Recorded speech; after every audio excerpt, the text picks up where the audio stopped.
আসসালামু আলাইকুম ওয়া রাহমাতুল্লাহি ওয়া বারাকাতুহু। ইন্নাল হামদুলিল্লাহি নাহমাদুহু ওয়া নুসাল্লি আলা রাসূলিহিল কারীম আম্মা বাদ।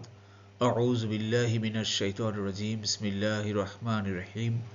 রব্বি ইশরাহ লি সাদরি ওয়া ইয়াসসির লি আমরি ওয়াহলুল উকদাতাম মিন লিসানি ইয়াফকাহু কওলি। রব্বি জিদনি ইলমা। আলহামদুলিল্লাহ সুম্মা আলহামদুলিল্লাহ।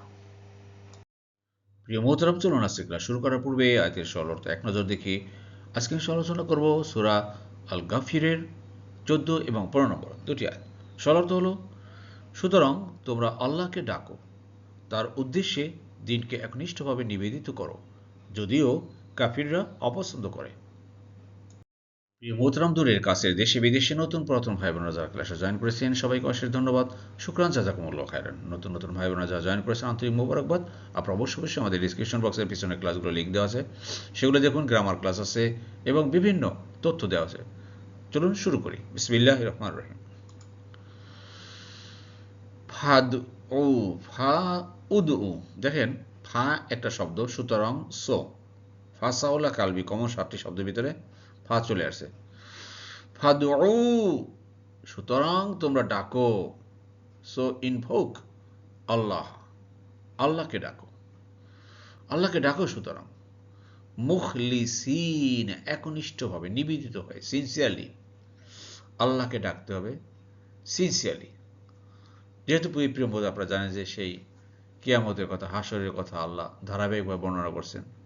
অতএব সেই ভয়াবহতার সামনে রেখে আমাদের তো জন্ম যেহেতু একবার হয়েছে, মৃত্যু হবেই, আজ হোক কাল হোক। অতএব মৃত্যু যেহেতু হবে, আল্লাহর কাছে ফিরে যেতে হবে। অতএব আল্লাহ যে দিন দিয়েছেন ইসলাম, আমরা আত্মসমর্পণকারী একটা জাতি, আমাদেরকে একনিষ্ঠভাবে আল্লাহকে ডাকতে হবে। লাহু, তারই উদ্দেশ্যে, আর দিন, এই দিনকে আল্লাহ এটাই বোঝাচ্ছেন। প্রিয় মহতারাম, আসুন না আমরা সবাই চেষ্টা করি যাতে করে মৃত্যু মৃত্যু কখন হবে জানি না ভাই। আজ হতে পারে, কাল হতে পারে, পরশু হতে পারে, যে কোনো সময় আপনার আমার মৃত্যু করা নাড়তে পারে। তখন যেন আমরা এতটুকু বলতে পারি, আল্লাহ তোমার এই দিনের উপরে, এই কোরআনের উপরে আমরা ছিলাম এবং অনেক চেষ্টা করেছি এবং আমার আশা ছিল যে মৃত্যু এর সাথে লেগে থাকবো।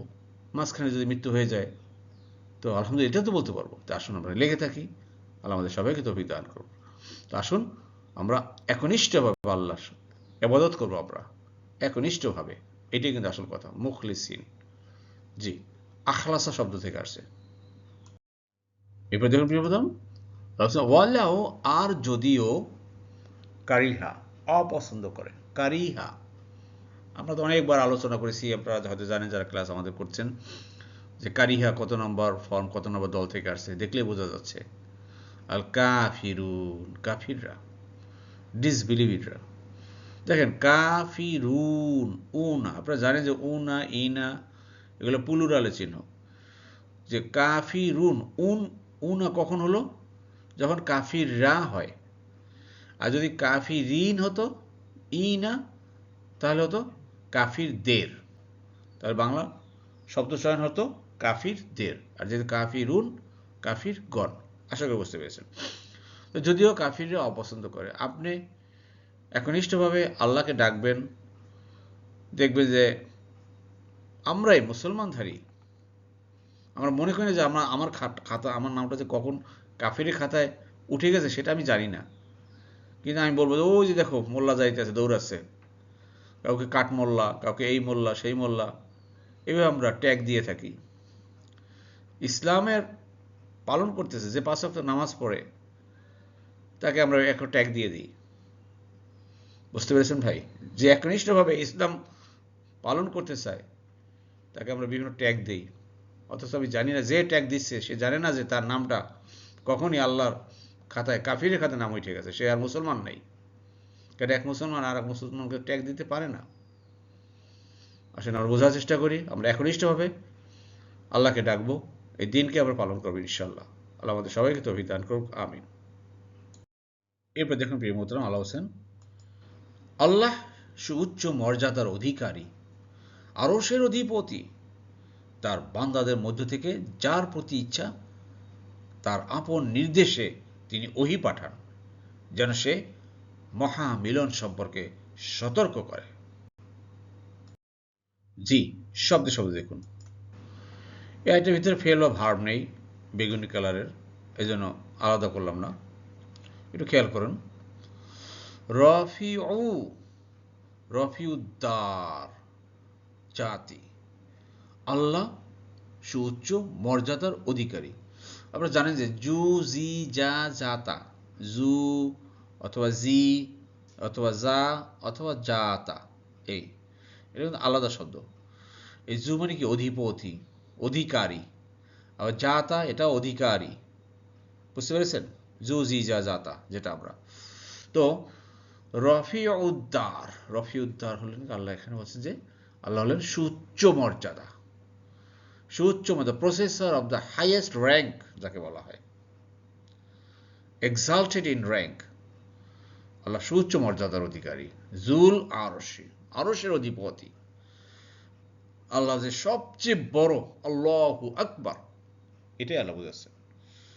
তো আমরা পৃথিবীতে যদি বুঝে থাকি ভাই আল্লাহ সবচেয়ে বড়, আল্লাহ আমার রব, আল্লাহ আমার সব, তবে কেন আমরা আল্লাহকে অলি বন্ধু হিসাবে গ্রহণ করি না ভাই?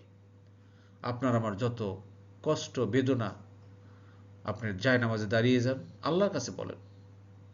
শেষ রাতে উঠেন, 2-4 রাকাত নামাজ পড়েন, আল্লাহর কাছে দুহাত তুলে বলেন, আল্লাহকে বন্ধু বানান, যেহেতু তিনিও আরশের অধিপতি। আর কেউ শুনে না আপনার আমার কথা। দেখবেন যে আমরা ব্যক্তিগত জীবনে, পারিবারিক জীবনে, স্ত্রী বলেন, স্বামী বলেন, সন্তান বলেন, কারোর সাথে হয়তো 2 ঘন্টা ভালো ব্যবহার হবে, আবার দেখো 2 ঘন্টা খারাপ ব্যবহার হবে। এভাবে আমাদের ব্যক্তিগত জীবন। কিন্তু আল্লাহর সাথে সম্পর্ক করেন, আল্লাহ কখনো আপনার আমার সাথে খারাপ করবেন না। আল্লাহ ভালোবাসেন তার বান্দাদেরকে, এই জন্য আল্লাহ এই কথাগুলো বলতেছেন। জি, এই সেলাই লক্ষ্য করুন প্রিয়তম, শব্দ শব্দ দেখুন। এখানে কালার দেওয়া হয়েছে বেশ কয়েকটা, বেগুনি কালার, একটা ফেল বা ভার পেয়েছি, এটা ভার পেয়েছি। এরপর দেখুন পসেসিভ প্রোনাউন আছে রেড কালারের, এই রেড কালারের হু বা হি হয়ে গেল, তার হয়ে গেল, ক্লিয়ার। মিন হরফে যার আকাশি কালার হয়ে গেল, আলা আকাশি কালার হয়ে গেল। জি, আর এই ব্ল্যাক কালার যেটা আপনারা দেখতে পাচ্ছেন, এটা হলো এসএম বা নাউন গ্রুপের। এই তো ইউল কি তিনি পাঠান, আলক শব্দ থেকে আসছে, নিক্ষেপ করাও হয়, আলক নিক্ষেপ করা, আবার এখানে পাঠানো অর্থ চলে আসছে। তো ইউল কি তিনি পাঠান, হি প্লেসেস যাকে বলা হয়, হি কনভেস বা এরকম, রুহ অর্থাৎ ওহি, ইন্সপাইরেশন, এটা একটা আধ্যাত্মিক জিনিস। মিন আমরিহি তারই নির্দেশে, হিজ কমান্ড যাকে বলে আপন নির্দেশে, আলা থেকে আপন, মান মানে যাকে তাকে, হুম ইয়াশা উ তিনি ইচ্ছা করেন, মিন ইবাদিহি তার বান্দাদের মধ্য থেকে। এটা হরফেজার, হরফেজার দেখেন মিন হরফে জার হলো, হ্যাঁ। তো হরফে জার পরে এসিম বা নাউনের শেষে জের হয়, আর যেহেতু জের হয়েছে এই জন্য হুটা আবার হি হয়ে গেল। এই যে হু মানে তার, হুটা হি হয়ে গেল সামনে জেরের কারণে, আর জের হলো এই মিনের কারণে। আশা করি বুঝতে পেরেছেন। আবার এখানে মিন, মিনের পরে আপনার এসিম বা নাউন হয়েছে, এটা জের হয়ে গেছে। যাই হোক প্রিয় মোহতারাম, যে আল্লাহর আপন নির্দেশে, আল্লাহর পক্ষ থেকে আল্লাহ যেই বান্দাকে আল্লাহ চান তার কাছে আল্লাহ ওহি পাঠান। তো এই ওহির ধারায় দেখেন আমাদের সর্বশেষ নবী, চূড়ান্ত নবী রাসূলুল্লাহ সাল্লাল্লাহু আলাইহি সাল্লামের প্রতি আল্লাহ ওহি পাঠিয়েছেন, এই কিতাব, যার জন্য এই কিতাব এখন আমরা পড়ে আমরা নিজেরা পথ নির্দেশ পেতে পারি। তাছাড়াও আল্লাহর ওহি পাঠানো বা এলহাম এর ধারা সব সময়ই থাকে। এখনও আল্লাহর পক্ষ থেকে আল্লাহ যাকে পছন্দ করেন তাদের বিশেষ বিশেষ বান্দাদেরকে আল্লাহ তার এই কোরআনের জ্ঞান দিয়ে থাকেন, কোরআনের জ্ঞান আল্লাহ দিয়ে থাকেন যে চেষ্টা করে।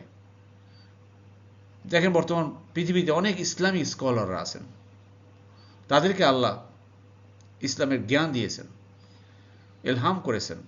এই জন্য এবাদি তার বান্দাদের উপর যা কিছু আল্লাহ তাকে দেন, তারা ইসলামের দাওয়াত দিচ্ছেন, ইসলামের খেদমত করতেছেন, আপনাকে আমাকে বোঝাচ্ছেন। যাতে করে আমরা পথহারা এই মানুষগুলো সঠিক পথের নির্দেশ পেতে পারি। আসলে আমরা বোঝার চেষ্টা করি। জি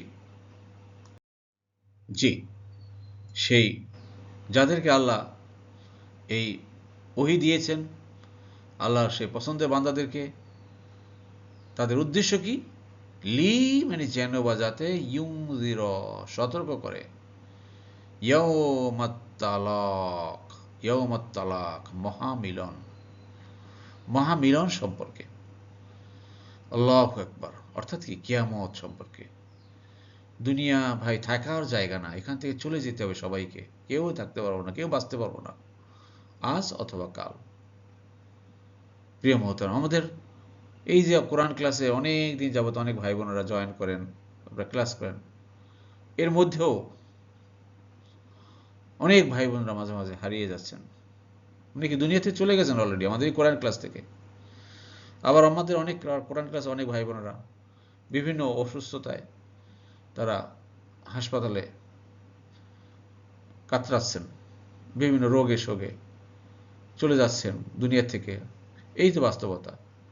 আর এই কোরআন বারবার সতর্ক করেছে আল্লাহর হুকুম হাকামকে মেনে চলার জন্য। প্রিয় মহতরম, আমাদের এক বোন সে হঠাৎ করে হার্ট অ্যাটাক করেছেন।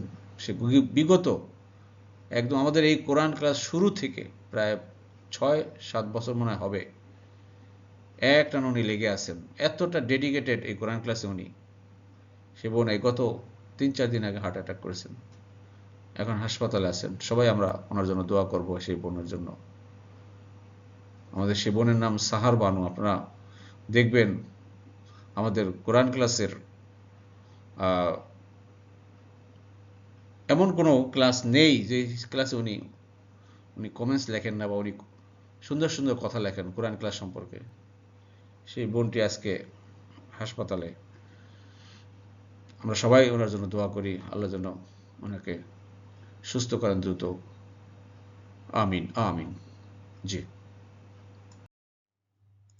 আলহামদুলিল্লাহ। প্রিয় বন্ধুরা, আমরা আমাদের ক্লাসের দ্বিতীয় পার্টে চলে এসেছি। আমরা এখন শিখব আয়াতের সংক্ষিপ্ত গ্রামার, শব্দে শব্দে। জি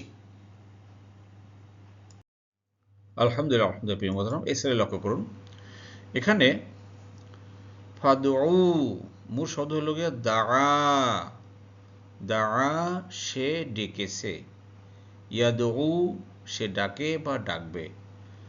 আর ইম্পারেটিভ হলো গিয়া অর্ডার, আদেশমূলক, উদউ। আর প্লুরাল হলো উদউ, তোমরা ডাকো। এই স্লাইড আপনারা বলতে হবে এটা কত নম্বর ফর্ম, কত নম্বর দল থেকে এসছে। আপনারা অনেকেই পারবেন, কিন্তু চেষ্টা করেন। দয়া করে উত্তরটা কমেন্ট বক্সে করবেন। এটা হলো মুখলিসিনা, একনিষ্ঠভাবে ডাকা।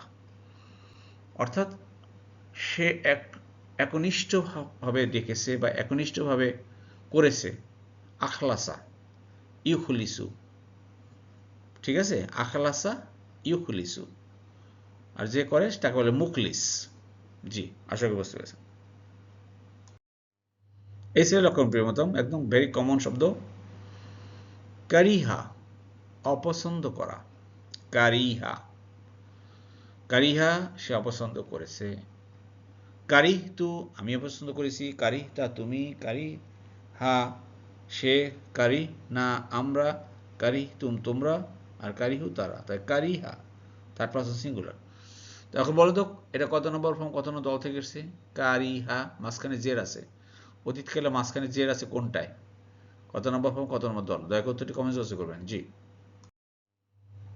এই ছিল লক্ষণ। প্রিয়তম, এখানে ইউলকি সে পাঠান বা সে প্লেস করেন, এই অর্থে ব্যবহার করা হয়। ঠিক আছে প্রিয় মোহতারাম, ইউলকি এটা হলো গিয়ে ক্রিয়ার 4 নম্বর ফর্মে। আমি বলে দিচ্ছি 4 নম্বর ফর্মের ভিতরে কয়েকটা দল আছে, আপনারা হয়তো জানেন। আফতা, হ্যাঁ, আফতার ভিতরে আছে আলক, ইউলকি। ক্লিয়ার? আলক, ইউলকি ক্রিয়ার ভিতর 4 নম্বর ফর্মের কয়েকটা দল আছে, তার ভিতরে এটা। আর এটা হলো গিয়ে ইয়াশা, শা আ ইয়াশা, শা আ ইয়াশা, কলা থেকে আসছে। ক্রিয়ার 1 নম্বর ফর্ম 8 নম্বর দল থেকে। কলা ইয়াকুলু, শা আ ইয়াশাউ। আশা করি বুঝতে পেরেছেন। জি, সবশেষ দেখুন প্রিয় মোহতারাম, এটা লাস্টে এটা পারবেন আপনারা। লি ইউনজিরা, যেন সতর্ক করেন। আংজারা শব্দ থেকে আসছে, আংজারা সে সতর্ক করেছে, ইউনজিরু সে সতর্ক করে বা করবে। যেহেতু আংজারা 4 অক্ষর বিশিষ্ট শব্দ, এই জন্য বর্তমানকালে ইয়ের উপরে পেশ হয়। আর 4 অক্ষর ছাড়া অন্য যে কোনো শব্দ থাকুক সেগুলোর উপরে জবর হতো। তাহলে আংজারা ইউংজিরু, ক্লিয়ার? ক্লিয়ার 4 নম্বর ফর্ম। আশা করি বুঝতে পেরেছেন। আল্লাহ আমাদের সবাইকে এই কোরআন ক্লাসে লেগে থাকার তৌফিক দান করুক। আমি তো লেগে থাকতে পারি ভাই। জানি না আল্লাহ সুবহানাহু ওয়া তাআলা কখন কোন অবস্থায় আমাদেরকে নিয়ে যান। শারীরিক অবস্থা এখন দেখেন ভালো, যে কোনো সময় খারাপ হতে পারে ভাই। অতএব একবার যেহেতু আল্লাহ আমাদেরকে এই কোরআনের সাথে অ্যাটাচমেন্ট করে দিয়েছেন, অতএব খবরদার ভাই আমরা যেন এই ক্লাস থেকে বিমুখ না হই। আমরা প্রতিদিন যদি ক্লাস না করি, আপনি হয়তো কোরআন তেলাওয়াত করবেন, পড়বেন, বুঝবেন, তার সাথে সেটাও করেন, কিন্তু পাশাপাশি এই ক্লাসটা করবেন, তাতে হয়তো দিনে অন্তত অ্যাটলিস্ট 2টো আয়াত তো আমরা পড়তে পারি, শুনতে পারি, বুঝতে পারি। সেটা তো আমাদের হচ্ছে। আর এর মাধ্যমে আস্তে আস্তে আল্লাহ আমাদেরকে আমাদের অন্তর ভিতরে নূর পয়দা করে দিবেন। আস্তে আস্তে হবে, নূর একদিনে হবে না ভাই। এটা একটা বিশাল প্রশিক্ষণ। এই প্রশিক্ষণের মাধ্যমে আল্লাহ আপনার আমার মনের ভিতরে অন্তরে নূর দিয়ে দিবেন। আল্লাহ নূর যদি এসে যায়, আলো এসে গেলে আর অন্ধকার আমরা থাকবো না ইনশাল্লাহ। আল্লাহ আমাদের সবাইকে তৌফিক দান করুন। আমিন আমিন। আলহামদুলিল্লাহ, আলহামদুলিল্লাহ প্রিয় মোহতারাম, আল্লাহ সুবহানাহু ওয়া তাআলা আমাদের সবাইকে কোরআন বুঝে পড়ার তৌফিক দান করুন। আমিন আমিন। সুবহানাকাল্লাহুম্মা ওয়া বিহামদিকা আশহাদু আল্লা ইলাহা ইল্লা আনতা আস্তাগফিরুকা ওয়া আতুবু ইলাইহি। আসসালামু আলাইকুম ওয়া রাহমাতুল্লাহি ওয়া বারাকাতুহু।